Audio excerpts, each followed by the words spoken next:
introduction to one of my favorite people on earth, Mr. Stephen Oliver, who is with the Advisor Marketing Podcast. Now, Stephen is a true maverick, and I mean that in every sense of the word.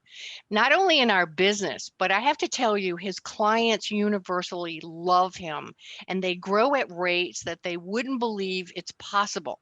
Now, on this podcast, in each episode, Stephen is joined by various members of his team or special guests to share insider secrets to rapid growth and high net profits in your financial advisory practice.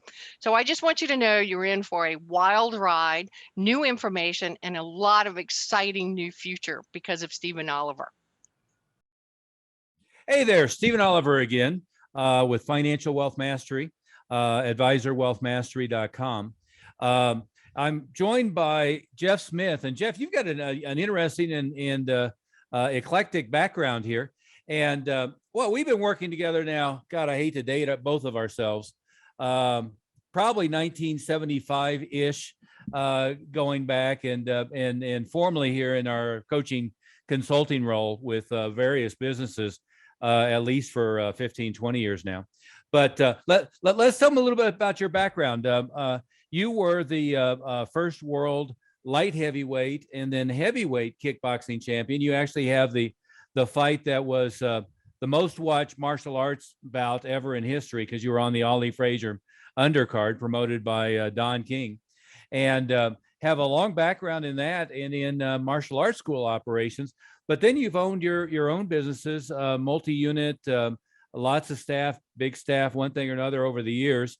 And now we kind of do 3 or 4 things, but we do coaching and consulting with financial advisors and people in that area of business, and with martial arts schools and people in that area, as well as a variety of other businesses that all have, similar problems and similar opportunities. Well, what should I have added to that?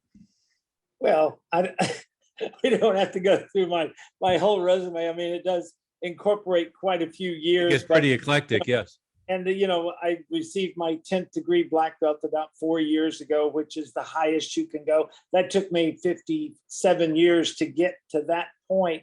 But, that's it. Well, by the way, and from some people that, pretty much anybody would recognize, you had Chuck Norris in that mix. You had Pat Johnson, who is the choreographer of all the Karate Kid movies and the Ninja Turtle movies and so forth, in that mix. You had the Professional Karate Association and Joe Corley, who, he did color commentary for probably 1,000 fights over the years. I don't know how many. He was the Joe Rogan before Joe Rogan of kickboxing back then. So, I mean, some pretty credible human beings there, as well as our mutual instructor. I guess I've done a little of all of it, because I was also color commentator on ESPN for 10 years, commentating on all these professional sports. And then I was coach of our U.S. team that won 10 consecutive world championships. I did that part of it, and I trained world champions and national champions. So I not only did it myself, but I trained other people to do it and took it to that level too. But I've been very active in the sport and continue for many years. Yeah, absolutely. But hey, let's pick up with and we can, for a change, kind of make this a general conversation rather than one specific topic. But you just got off of what, 2 or 3 or 4 one-on-one coaching sessions with business owners who are ranging from $500,000 to $2 million, right? And they all have commonalities. And let's talk a little bit about the commonalities. One commonality is, as soon as they start building staff, they're kind of trusting that the staff are following the systems they built for them, which almost never is actually happening, right? That was the one conversation you had. The second is, I'm the, quote unquote marketing genius, but oftentimes my suggestion and your suggestion both is, my God, dude, you're just not doing enough stuff, right? Because they're relying on one-on-one referrals, or they're relying on, one type of live event, or, in this case, dinner meetings or lunch meetings or something. They're just relying on 1 or 2 things for all their feeder traffic, right? The third commonality, I think, is they just have very limited thinking. And oftentimes, and we see sometimes they get into a cash crunch and they're busy trying to cut out all their bills rather than say, oh, well, if I landed this deal, and this deal, the world would open up and everything would be just fine. My language has been, there's no problem in the world that can't be solved with 100 new clients, right? And oftentimes it's maybe 40 or 50 that are just better, more highly qualified clients. So a lot of times they're just fishing in the wrong pond.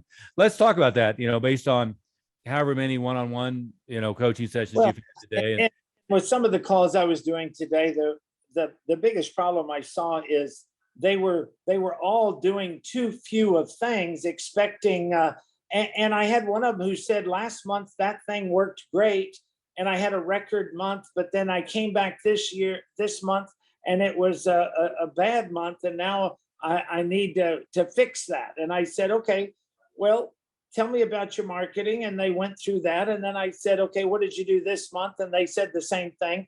And I said, what else did you do? And I said, no, remember, it has to be a multi-tiered level of marketing. You have to have marketing coming from all sources. And sometimes this one will flow stronger, sometimes this one. So we've got to incorporate all of these systems of marketing. And then I look at it the other way when I was talking to one of my schools who were saying that they just had a record month, all-time record last month, and they said they were going to ellipse that one to be $1 million month next month, annual. They'll be on track for $1 million a year for the Exactly. first. Yeah. And they said, and the main difference was that they started putting all of these marketing things down to a calendar. I had one of them who said, well, we're going to do this, and it was all gonna do, and none of it we've got a date set that we're doing it. So everything has to be put down to a calendar when it comes to marketing, and that's from talking and setting it up to printing. If you're doing a direct mail piece or any of those, all the steps of the marketing, to have it all on a calendar so it's all going to be on time. And the schools and the businesses that we work with, the clients, all the ones that have committed to that calendar with their marketing, those are all the ones that have the systems working full speed. Yeah, one of the marketing guys that you and I both like, I've done a lot deeper dive on that probably, but Jay Abraham, he calls it episodic versus systematic. And so somebody will go 2 or 3 months and they don't have enough new client traffic coming in, and then they have a bright idea and they go do something and it works, and it carries them for a month or two, and then all of a sudden they realize a month or two later they don't have enough traffic, and then they go do something else, right? I mean, that's the standard thing. And the other thing, of course, I stole from him is the idea of the Parthenon, is you got to have 20 things going on all the time. And some may be a home run. In fact, some may feed you more traffic than you need. Others in any given month may not, but you eliminate that boom and bust cycle, because what worked in June doesn't necessarily work in July, doesn't necessarily work in August. What worked in what was a bust in May or June may be a hit in July. There's all these different variables that people don't account for. I mean, I know that's what you're talking about there. And they don't commit it to we tell them, don't just do a monthly marketing plan. You've got to have your quarterly marketing. You've got to have the next 90 days, and that'll eventually build into what we call our annual marketing plan. And we'll update those as the year goes along, but you have to have a foundation for it based on what you did last year. Well, you've got people that hadn't been doing anything last year, so now they're building their marketing plan, but they've got to get it into a cycle of doing it at least on a quarterly basis, staying ahead of the game. And that way they can, if this month it worked great, I'll add some more things to next month. If this didn't work, I'm either going to change it around or drop it off of next month's marketing plan and add something else. So it's always that constant tweaking, but having a quarterly plan is a big step in being successful. Yeah. And then in fact, right here, you can't see it on camera, but I have the 2021 year at a glance, the 2022 year at a glance, And then I have my 5-year at a glance that has each month at a glance, right? And, without that, and again, what happens is people keep reinventing the wheel. I had a conversation with a client who's very successful financial planner, 250 million assets under management, personal income over $1 million a year. And, you talk about like a referral system, and the conversation will be, oh yeah, I did this great thing. And, everybody brought a friend. I got, 10 new clients out of it. Well, great. How long ago did you do that? Well, 6 years ago. Well, okay. Well, see, that's the idea. That should be, the annual event at the art gallery, and then the annual event at the restaurant, and then the annual event at the polo games or whatever it is. And then you start just building, you open it up, and this live event happens in June. This one happens in August. This thing happens, we know in the fall we do this marketing program. And you don't have to reinvent the wheel all the time, because it becomes systematic rather than, as Jay would say, episodic. And you create this steady stream of new traffic coming in. Is that a fair way to say it? And that's how you build that annual marketing plan, is you just keep track of all, if I have a calendar with everything that I did and when I did it this month, well, now that'll become part of my marketing plan. How much of that can I do next month and the month after? And like you said, some of them are just for an annual event. Some are senior, some are weekly. They have these, some are during the summer and some are during the winter, because during the winter, a lot of states go indoors. And during the summer, pretty much everybody's outdoors. So kids aren't in school, so parents are out more with kids and doing things, and you can run into people a lot easier. Oh yeah, yeah. And if you take a look at like the very successful clients that we're working with right now, coaching on marketing one thing or another, the one thing I've been whining about to all of them is that during COVID they got lazy. And what we mean by that is we're knocking it out of the ballpark on Google, and Google has multiple components, but let's say for general terms, search and pay-per-click. We're knocking it out of the park with social media marketing, dominantly Facebook, but secondarily LinkedIn. And they're having more traffic than they've ever had, oftentimes not doing as good a job as they could at converting it. But then what they've dropped is the 5 referral systems they should be running at all times. They've dropped the live meetings they should be hosting.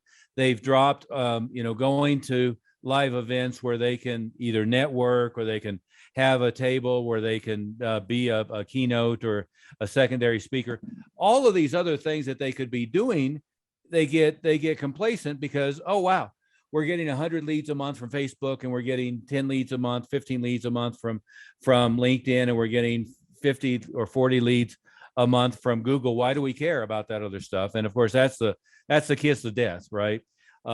We know that social media is under a lot of legal pressure. So, 5 years ago, I hated Facebook. Today, I love Facebook. I'm not sure how I'm going to feel about it next year. But all of these things have this weird ebb and flow. Is that a fair way to say it, Jeff? It is. And the other thing, about our clients is that they become very marketing savvy. In other words, we don't want to just give them a fish and feed them for a day. We want to teach them how to do it so they can feed themselves for life. So they learn how to do a cost analysis on their spending of their marketing.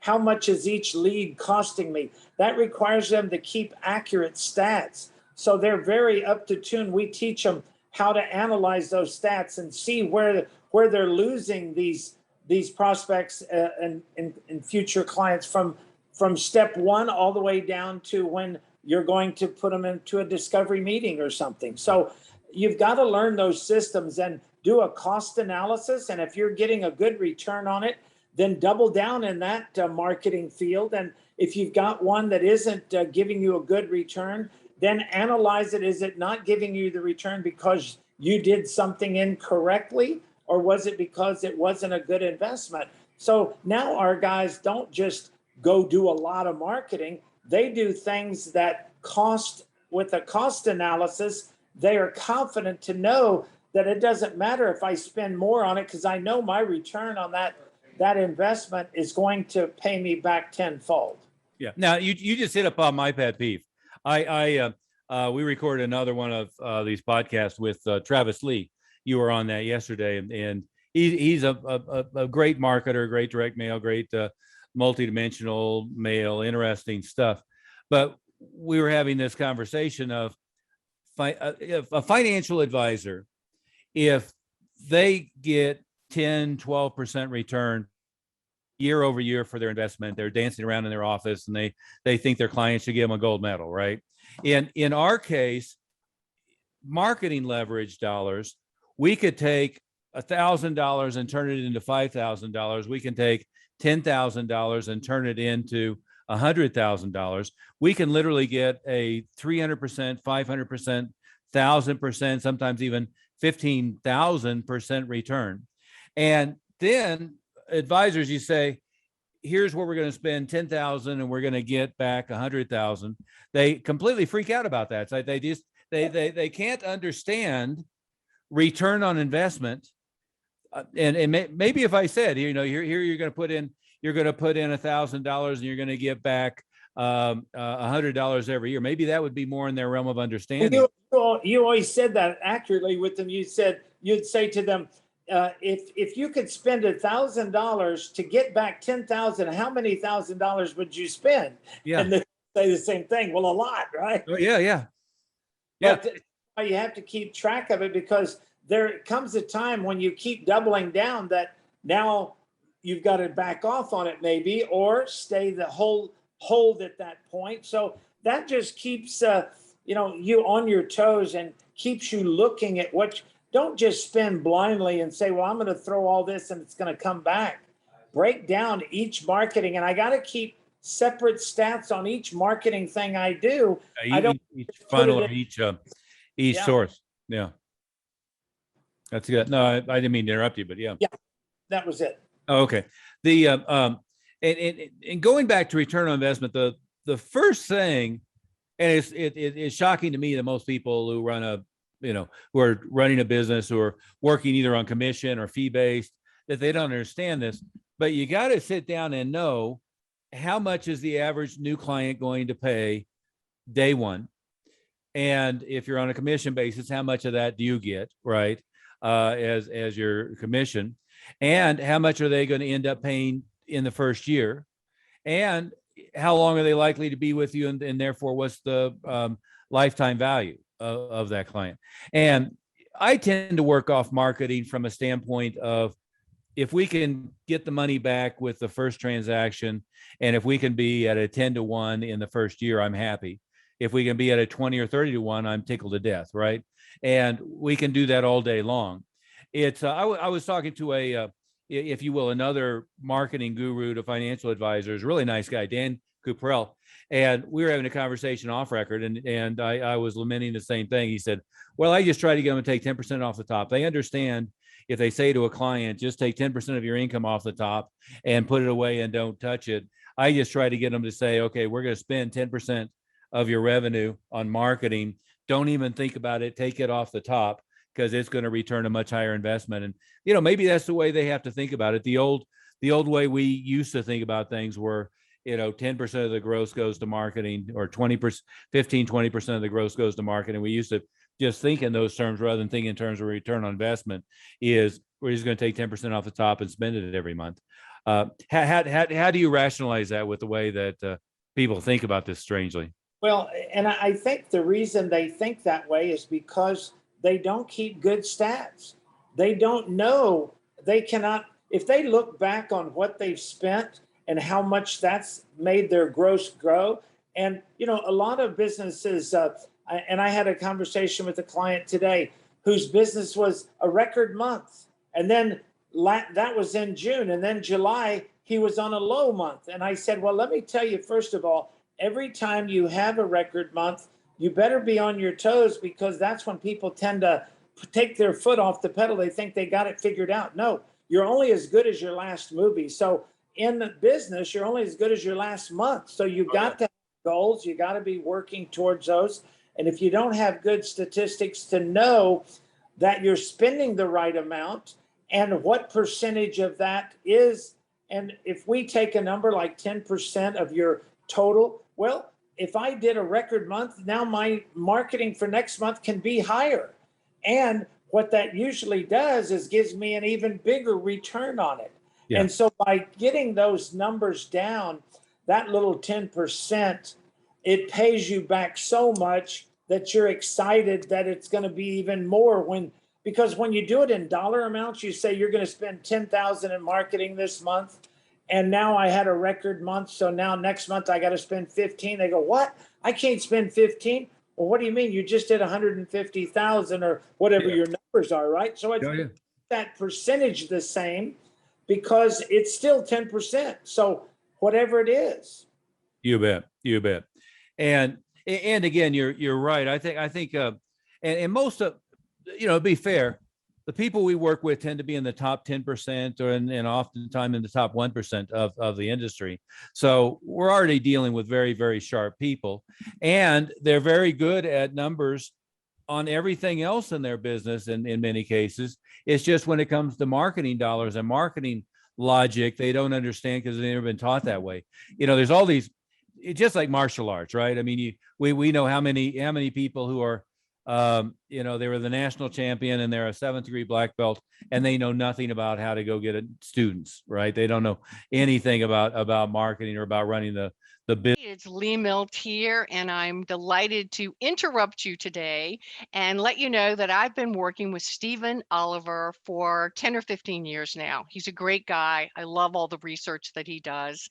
And I just wanted to let you know that if you're enjoying the content on this podcast, then you really want to make time to visit advisorwealthmastery.com. And why should you do that? Well, because you're going to receive 2 of his great books and actually one of mine called Success is an Inside Job. You'll also get a lot of absolutely free material on growing your practice through effective marketing. So again, take the time to go to advisorwealthmastery.com. Business side of it.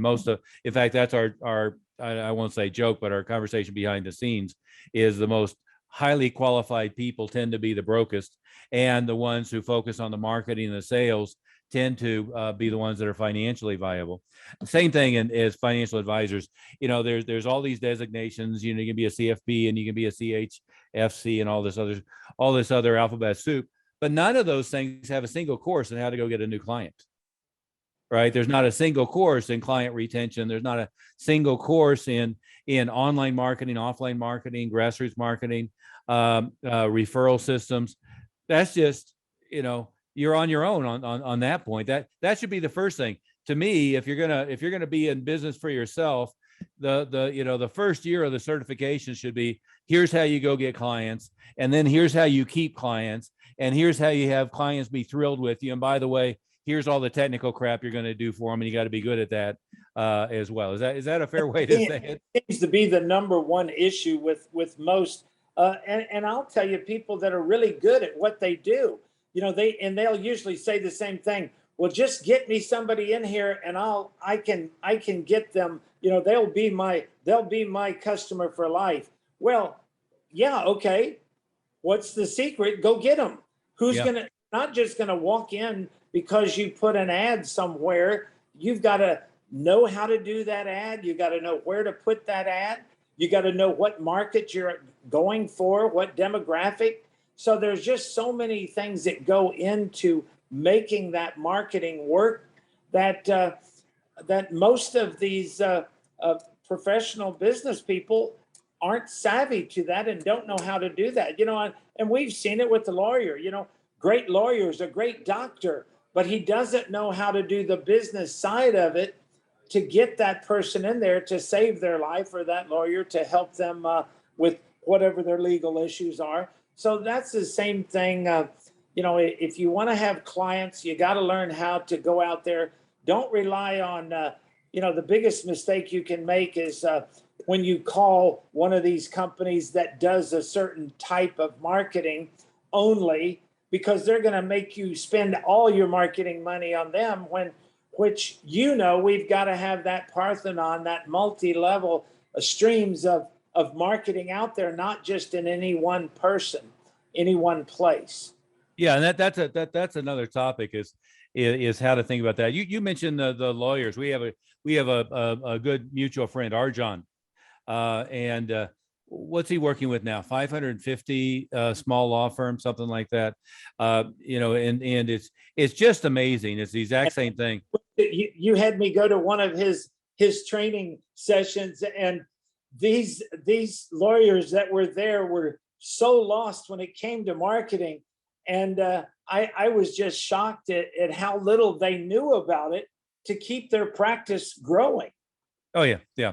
Well, remember his big thing on the cover of the workbook is, to have an offer or not to have an offer, right? It is just super basic stuff. It maybe we should address that. Is Earl Nightingale? I actually looked up the quote so I could attribute to the right person. His comment was, if you go into business and you don't have a successful business system to follow, look at what everyone else is doing and do the opposite. Right. And the, Dan Kennedy, who, as you know, I've worked with for 20 years now, very closely. His comment is that almost all industries, and we were talking specifically about financial advisors recently, and it's worse than, I mean, it's pretty bad, but almost all industries suffer from, he calls it marketing incest. They just look around at what everybody else is doing and do the same thing everybody else is doing. And in this case, with this, with this industry, it kind of boils down to, they ask all their clients when they meet with them for who they know.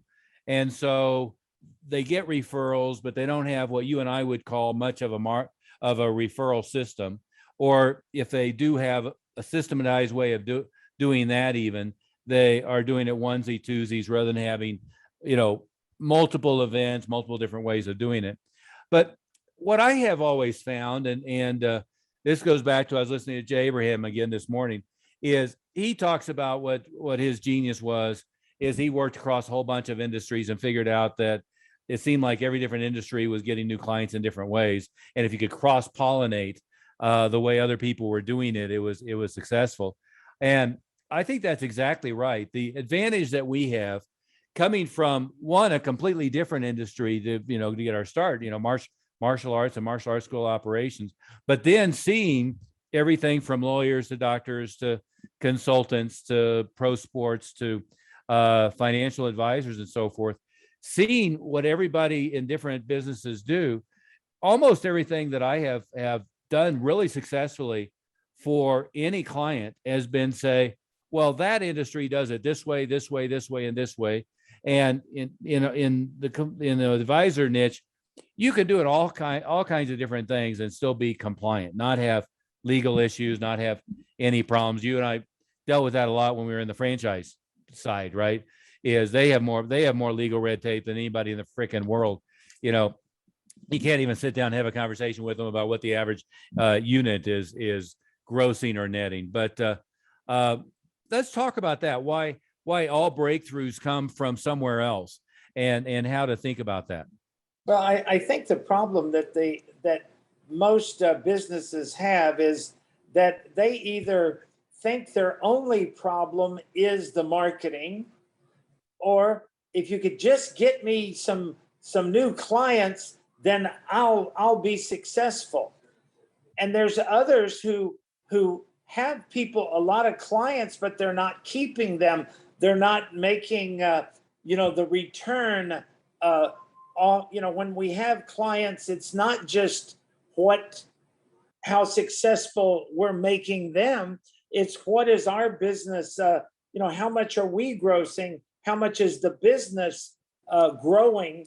And so we have to go through all the steps of the business. So, that first step of just having a new client, or what we call a lead coming in, how to follow up with that lead, how to get that appointment, how to get them to a discovery meeting, how to get them closed into and sign up for your business. So it's learning the whole thing and how to keep these clients longer. A lot of them, they're coming in the door, but then they're going out, they're dropping on and going to something else. So, you got to learn how to take care of your business and get new people coming in, because you're either green and growing or you're ripe and rotting. So the business is constantly going up because we're getting more clients. But what some do is they're coming in so slow that they leave at the same rate. So then their business tends to flatline and stay the same. Well, some people are happy because they just got their nose above water and they don't realize that above that point is where all the profit is. So, you really got to learn the whole business, not just how to get them, but how to keep them. Yeah.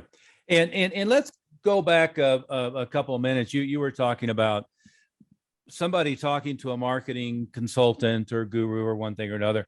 And oftentimes it falls in the range of this person is pitching you that they can drive plenty of traffic from LinkedIn, or this person's pitching you that they're great at Facebook, or this person is circle of influence marketing with CPAs. Pick a topic. And I did one, you found it funny, at least, is I did one with exploding bozos. I stole the idea, the term from Steve Jobs. He said, the problem with all tech companies is they start out with A players and they end up hiring B and C players, and they have a bozo explosion. And he talks about when he turned around to Apple, he had to go find all the bozos and fire all the bozos and just keep the A players.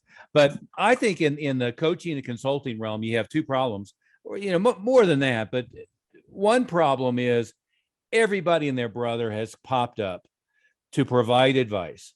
Most of those people haven't been in the arena, haven't run a business of their own for years. I mean, I don't know how many sales you've closed and I've closed, but individually is probably, I'll take my numbers, 5,000, right? Is you've got to be more than that, because you've done more front lines than I have. But what would you say, 8,000 over the years? No, much more than that. It's okay. I mean, you got to think in terms of, I was doing this face-to-face stuff for almost 45 to 50 years. Yeah, and I was floating in and out, running it more through staff than you were. But So I'd like to be, if I was there, I was closing. yeah. So I enjoy doing that. Yeah, and never take advice from a marketing person who haven't stood face-to-face, belly-to-belly, and closed sales and gotten people to write them a check for 5,000, 10,000, 20,000, whatever it might be. So that's number one, is there's all these, especially the young guys who are, they're a whiz at SEO and they're going to do SEO for you, but they really don't know the message that creates the lead, that creates the appointment. They've never had the ability to, or the necessity to, close sales face-to-face. So that's one problem, is I'll call that the bozo explosion. And many of them are really nice people and they're very sharp at one little piece, but they don't understand how the sale works, right? And oftentimes they don't understand the numbers behind the business and how that works. The other thing is, and what's become pretty common now is a lot of companies that are selling leads, right? Think Advisor is one, and there's, come to me, Sue Orsman has a deal, and the other financial guru on TV has a deal. A bunch of them have deals. But I was talking to, again, a very sharp guy, 400 million under assets under management, but his only traffic right now was buying leads from Think Advisor. And it's really interesting, because what you and I know is, as soon as you start getting something to work, you get Facebook to work, you get LinkedIn to work, you get buying leads. As soon as you start getting traffic, the number one thing that happens at the client end is they say, oh, those were flaky leads. That wasn't working for me because they were flaky leads. And I was doing the diagnostic of how quickly do you get the lead? How soon do you have the data? What's your follow-up mechanism? And he kept saying, oh, no, those are flaky. I don't want to do that anymore. I said, well, maybe they are, but why don't we reverse engineer your conversion process? And let's go back to, how did they generate the lead? And what was the process there? And I see your brother floating. You're having a hard life there, Jeff. You're in Palm Springs, although I keep trying to tell you, you go to Palm Springs in the winter, not in the summer. Hey, Dean. But you're supposed to go to Palm Springs in the winter, not when it's 115 degrees out. I'm sitting here on I should be on my deck, but it's about 75 and cool here at 8,000 foot elevation in Evergreen. Well, I was in Vegas last weekend, and that was fun. And one of my least favorite places on earth. I like Vegas better than Atlantic City, but enjoy it. But I was there for a few days and then stopped by here in Palm Springs for a week to catch up with my brother.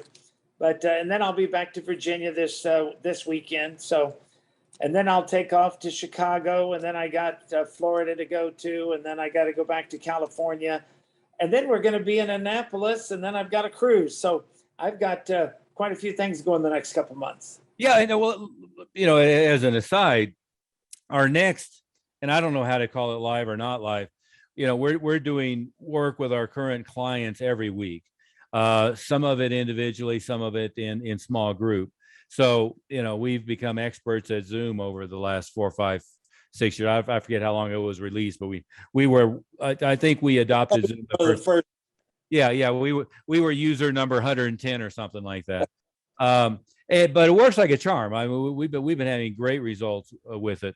But our first, like, everybody gets on a plane and meets in a physical location, non-virtual meeting, or our next one anyway. Our last one was in, what was it, Keystone, Colorado? Well, we had Colorado, and then we were in Disney. As a matter of fact, we closed Disney down. When our group was there, we were the last people to go in that weekend. They closed it on Monday after we left. Yeah. And we did a great behind the scenes at Disney. And what do we have? 50, 55, 60 people there. And probably about the same at Annapolis. But Annapolis, you might tell Dee on camera. He's walking around naked now. So who is? Your brother. Oh, he's going in the pool. Oh, okay. He has swimsuit. I couldn't see from the waist down, and I wasn't sure if I had been spared or if I was happy that. Just parachute. Well, it's only 117 here, so he's going to go jump in the pool to cool down a little bit. I'm going to stick with Evergreen, Colorado in the summer. Thank you very much. Yeah, we catch 60-degree weather up there in the summer. Yeah, I did some time in Scottsdale in the spring, and it was about perfect, but it was before it hit 120. Back on 9% humidity. Yes, we have dry here too. Yeah. I like dry. No humidity is good, but I don't like 120 degrees. That's not good. That's hot no matter what you're doing. Yeah.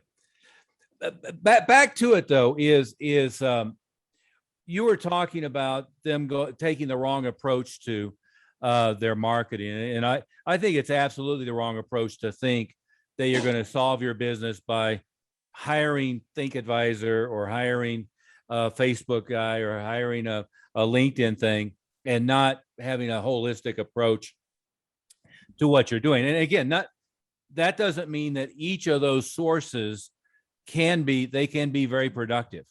I don't want to ever buy a lead where 3 people are getting the lead at once. That's and that you'd probably be shocked to know that. I'm not sure we've talked about that. A lot of the advisors are buying leads where they give them 3 different people, and now they're all fighting each other to see who gets to them first. Do you like that? Do you like that plan? Well, the problem that happens is that these guys don't know your business. And if you're, our clients during this pandemic, I would say 80 to 90% of our clients had record years during pandemic. That is unheard of. But the only reason they did is because we jumped them on Zoom right away. We switched 180 on the marketing that we were doing because we weren't locked into one marketing because that was our marketing company and we're going to make you spend your dollars there, whether it's productive or not. We're able to utilize the ones that are working. And because we have such a big base of clients, we know what's working because we have clients that are doing it successful.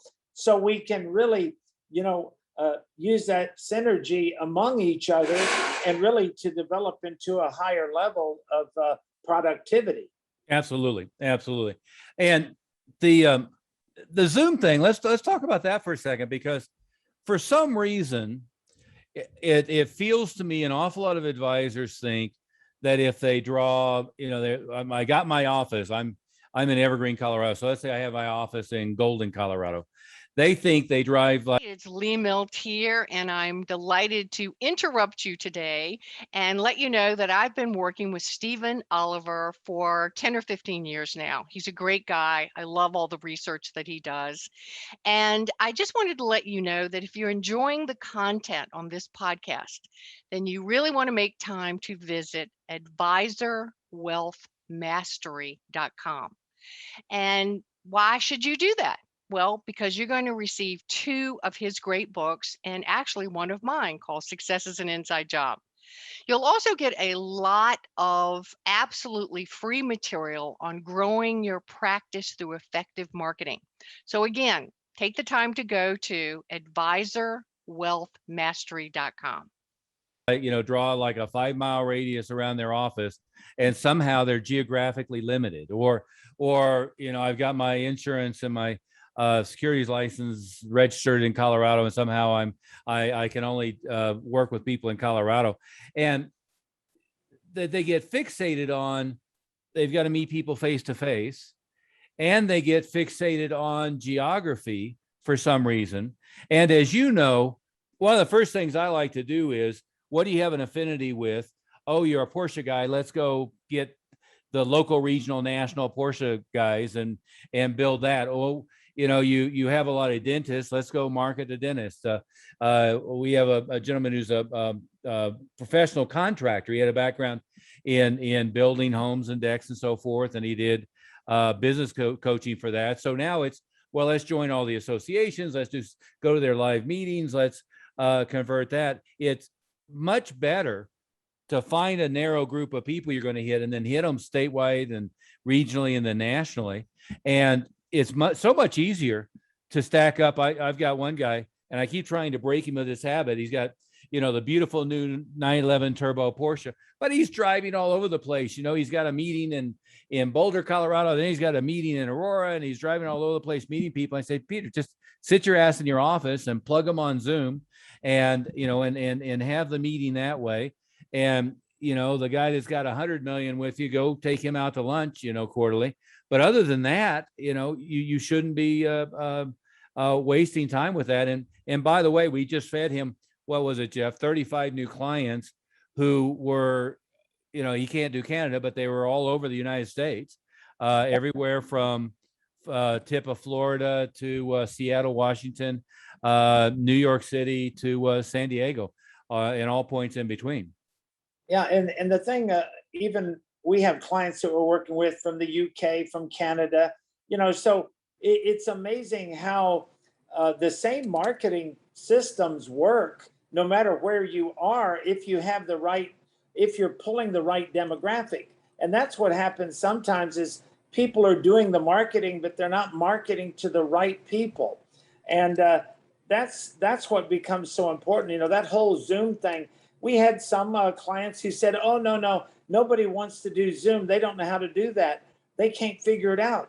Well, it's so simple now, because you just send them the link, and all they need is to download the Zoom app, and you send them the link, and they push their finger on the button, and they're right in talking face to face like we're doing. You're in Denver right now. I'm in Palm Springs, and we're conducting this meeting at the same, but on a Zoom link. So simple. Well, and this week we'll conduct 35 or 40 meetings. Yesterday we did 2 different small group meetings. One with, I don't know what it was, 4 or 5 people. Another one with 25 or 30 people. And then you did a couple of individual one-on-ones. I did a couple. It's kind of like traveling. I'd rather you talk to them individually than me. But I had 4 or 5 yesterday, and 4 or 5 today.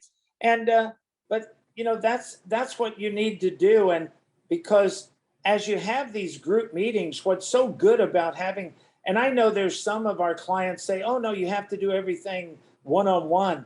No, you can bring a group together that have very similar things going on, that you can learn from what they're doing and pick up other things. Well, and it's a great referral mechanism as well, right? Is I can pick 10 topics. What keeps business owners up at night? What college planning? I can, how to you're approaching retirement, how to make sure you never run out of money, and what the strategy is for living off. College for your kids, help your parents with their retirement. Yeah. A lot of our parents didn't, back in their childhood, they weren't really all planning for this type of thing. There's so many more advanced technology and things that we can help them understand what's going on. It's a new day. Yeah. Well, and it's one of our key approaches to referrals is, every business owner thinks, I do a great job for my clients. They like me personally, therefore they're going to bring all their friends. Well, that of course just doesn't happen. Every now and then they bring somebody to you, but it really doesn't happen. Chet Holmes used to call it the stadium pitch.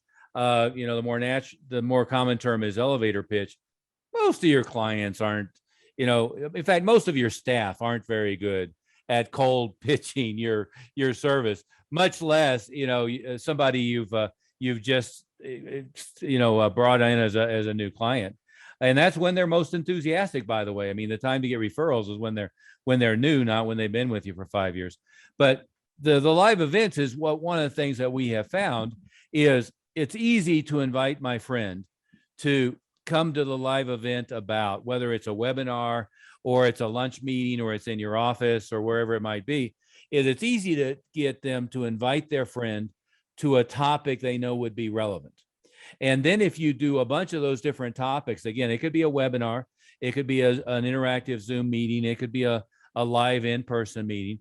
The more your clientele gets far flung, the more it's going to revert to virtual and be less, face-to-face. But it's easy to have your clients invite them. Referral systems that we've been seeing work great, Jeff, or any kind of live meeting that they have a willingness and enthusiasm about bringing their friends to, right? Creating special pass along things for them.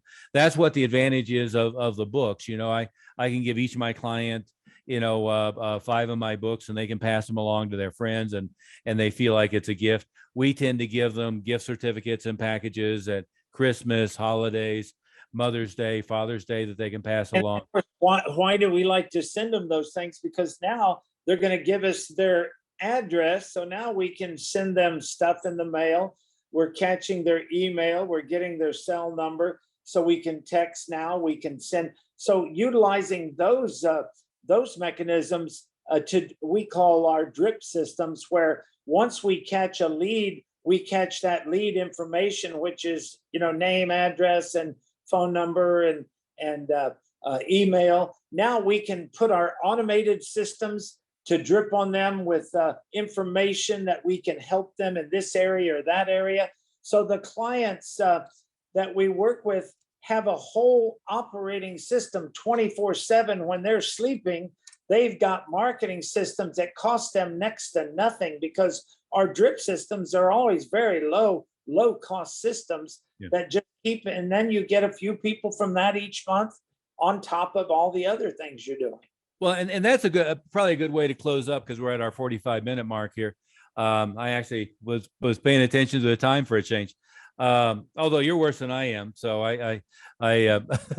but that's something that there's a lot of misinformation about, is I think that new prospect follow-up system, but also staying in touch with a prospect forever, as opposed to thinking that they're all going to convert to a sale in a week, 2 weeks, 3 weeks. Because what you and I find, number one, is we have leads that come in January that end up buying 18 months later, right? And we have people who raise their hand in the spring who are ready in the fall. And there's all kinds of reasons why they may not be ready yet, including that they just don't know you well enough and they don't trust you well enough. The second element is, and this is, I just beat my head against the wall. Let's talk about what we do. And anybody watching this, you're welcome to go see it for yourself. Just go to advisorwealthmastery.com and opt in on the thing. But what we do is, when a new lead comes in, doesn't matter whether it's from Facebook, the website, online, offline, anything short of they picked up the phone and called in directly. So an online lead, let's say, they immediately get a text message, an automated voicemail, and an autoresponder email that happens, all within a fraction of a second. Whoever our person is who is following up on every lead that comes in, and it shouldn't be the primary advisor, right? I mean, you should have Your at least assistant, that's why you have assistants. You don't have to do everything yourself. yeah, and most of our top level people have 2 or 3 people working for them, some more, but that person gets an immediate text, not an email, but an immediate text with the person's name, the qualification questions they filled out, and a live phone number, so they can just pick up their iPhone or whatever and dial it right then. And what we have seen the stats being is if somebody gets the lead while they're looking at the page, and the difference between 20 seconds and 2 hours is dramatic. And of course, as you know, Jeff, that's not what most people do. What they do is their marketing assistant comes in and looks at their email at 9 a.m. on Tuesday morning, figures out what else has to be done, and then they start calling people the next day, or maybe they look at their email at 9 a.m. and 3 p.m. and they call them. Well, it's too late. What we're trying to do. We just had a client who said that exact same words. They said we were getting a lot of leads, but we weren't getting, we weren't getting the appointments from it.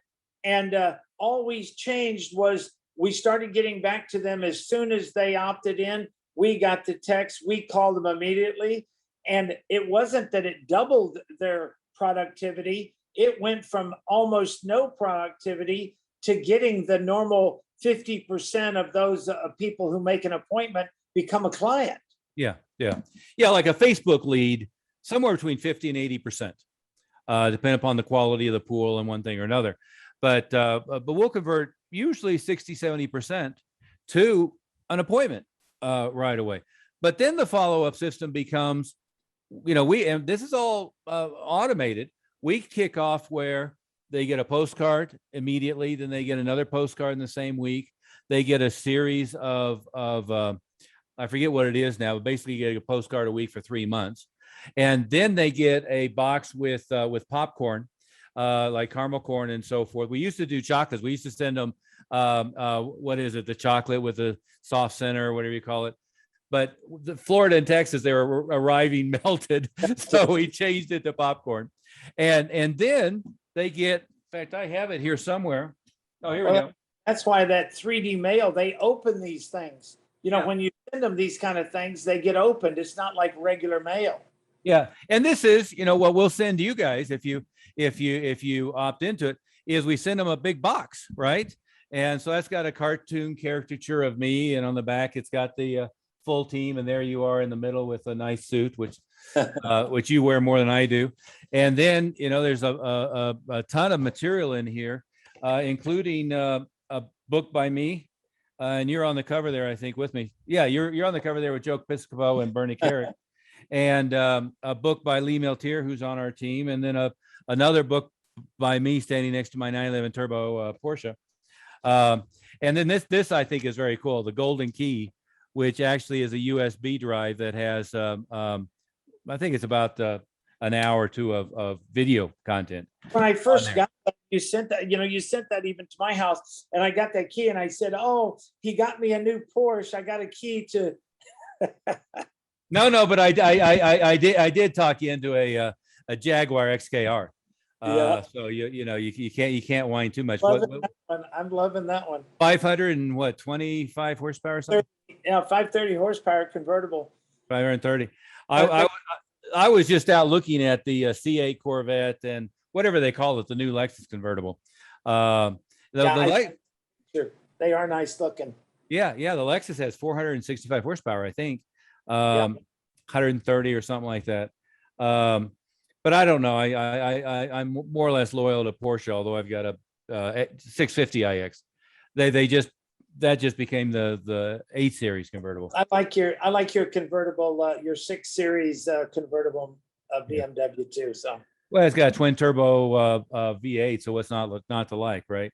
That's why 455 when I horsepower. come up to your place, I get to drive that. It's almost like I'm in my Jag. Yeah. Yeah. Well, your Jag's a little lighter, so, and mine's all-wheel drive, so yours probably on good roads is better, and mine is on bad roads is better. Yeah. Yeah. But to finish up on that, and we'll call it a day. That follow-up system is integrating, sure, email, but also text messaging, automated voicemail, live person outbound call immediately, and sequential autoresponder, direct mail, sequential autoresponder gifting, and the big box. Different people call it different things. The Kennedy term was shock and awe box, but the big box that builds tremendous credibility. And then it's hard for somebody to ignore you. Now, you got to know the value of the initial sale, the value of the first year sale, and the value of the lifetime sale, because I wouldn't spend $100 on somebody who's worth 90 or worth 110 for that matter, but I would spend $100 for somebody who's worth 50,000, right? So and that's again something we have funnels where they come to the funnel, they give us a little bit of information, they go to the next page, they give us more information based upon what they get. They go to this video with a pretty spokesperson, talking to them about what the gig is, or they go to this one with the pretty spokesperson telling them what the deal is, and then they go down maybe they give us more information, then we split off from there. So we're only talking to the ones that are highly qualified, and maybe sending the ones who aren't off to the permanent email list, and the ones that are highly qualified are getting Mrs. Fields cookies, and they're getting popcorn, and they're getting shock and awe boxes and everything else. And we're getting clients that go, well, I'm not techno savvy. I can't figure out how to do all that stuff. It sounds great, but that's why we have our marketing people, because once they opt in on something, all these automated systems are set up. They don't have to learn how to do it. They just have to know us or somebody who knows how to set that up, because that's what we do for them. And that's why they know that their business is being marketed 24/7, even when they're not doing it, like on the phone all day. Yeah. And almost regardless of what backbone software they're using internal, that's, most of the stuff has, what do they call it? API, I think, bridge or middleware. You can use something like Zapier. Most of this stuff it's easy to plug in, and advisors are hypersensitive about text messaging, but I got to tell you, there's big difference between you're trying to get a prospect on the telephone versus you're communicating with clients about trades and about sensitive information. And there are secure text messaging systems too. I don't have it in front of me, but I could give you the software. But that's what we do with our clients, is we set all that stuff up for them and show them how to do it, and make sure that their compliance officers and all of that stuff are cool with everything we do. But we probably should leave it at that. The one other mistake that I heard somebody make recently is they had started looking at internet marketing. Scale of 1 to 10, they were about a 1 or 2, but they were open and learning, and they had set up where every new lead that comes in got 29 emails in sequence, all of them written by them, all of them very personal, all of them very engaging. That's a great thing. At the end of 29 days, they dropped them from the list, figured they weren't interested at that point. Yeah, and me, Jeff, we were meeting live. It was very beautiful out by his pool, and I was just beating my head against it. We never know what's going on in somebody's life, and this just might not be the right time, but it is something that they want to do. And if we reach out to them when they're ready, and that's why you just got to keep. That's why we call it a drip system. Yeah, because it doesn't matter when they're ready. We'll keep hitting on them until they opt out, and when they opt out, then we know they're not interested. But if they don't opt out, we'll keep dripping forever. Yeah. And as the first thing I said is, well, what are you doing with direct mail? Well, nothing. What are you doing with text messaging? Nothing. What are you doing with automated voicemail? Nothing. What are you doing with outbound calls? And in this case, he had somebody who would try to call him a time or two. So, it wasn't nothing, but it wasn't great. And then the second thing is what you said is 29 days. Well, hell, they might have been out looking just before they went on, like your excursion, just before they went on to Vegas, Palm Springs, Annapolis, and then somewhere else, and they're going to get to it when things settle down. You never know. Or it may have been they were exploring and their mom went in the hospital and they've been focused on that, and they're not responding, not because they're not interested, because other things in their life are going on. We know there's been a lot of that with this coronavirus over the year, that people got sidetracked, and you were talking about people might have some people that are making calls, but what we find now, unless they know who's calling them, they're not even going to answer the phone most of the time. Oh yeah, that's something else. We always try to get that V code, contact record, V card into their phone right away. So at least if they ignore you, it's because they know you who's calling and they ignore you. Exactly, exactly. But that's again, financial advisors are stuck on email. I keep saying the average person gets 4 pieces of direct mail in their mailbox a day, and they get over 200 emails a day. And the higher they are on the hierarchy of ones that you would want to do, the C-suite guys are getting more than that. They're overwhelmed and ignoring most of it. I know with me, you laugh at me, but my autoresponder on my email is that picture of me pulling my hair out. Where is it all? Let's see. My autoresponder is that picture that says, screw it, I don't use email. And it gives them options.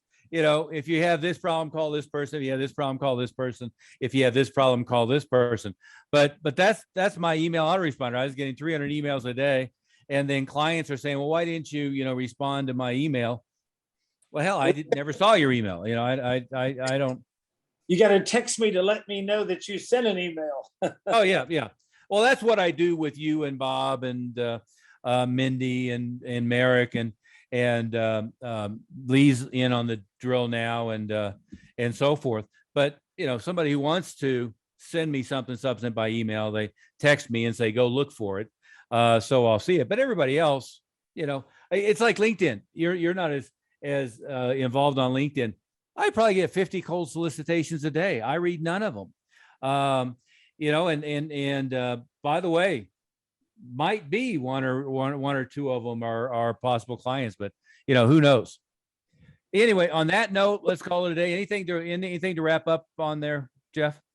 No, I just think everybody, you've spent a long time becoming an expert in your field, but when you're running your own business, you've got to be an expert in a lot of fields, and most people haven't had that training or someone to show them or a mentor. And I tell you, it makes all the difference in the world. I don't care how good you are at your business.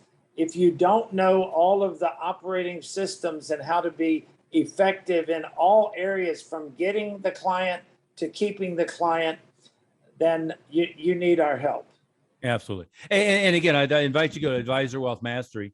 You probably got inundated already on that, but Advisor Wealth Mastery, and we'll put you in our follow-up sequence. You can see what it's all about, but we'll give you some very valuable free information. And if it seems like you're a good fit, and if you're in the top 10% of advisors and you've got an open mind, we have a no assholes policy. That's a very important one, but you got to be open-minded, willing to learn, and frankly, not at the point that you're winding down, but you really want to run hard and grow. And by the way, Jeff, nothing that we do with people makes them work another 20 hours a week. In fact, we make their life easier. That's something that people, I hear that people worry about. How many hours a week do I have to work on this stuff? Well, actually, we're going to systematize, automate, slim down, and probably get rid of some of the stuff you're doing that's not working. Is that a fair way to say it? I would say one other thing, not everybody we work with is in the top 10% when they started, but they are now. So we, if you want to be in that 10% and you haven't figured out how to get there yet, then, we could be that piece that you're missing. You bet. On that note, we'll call it a day.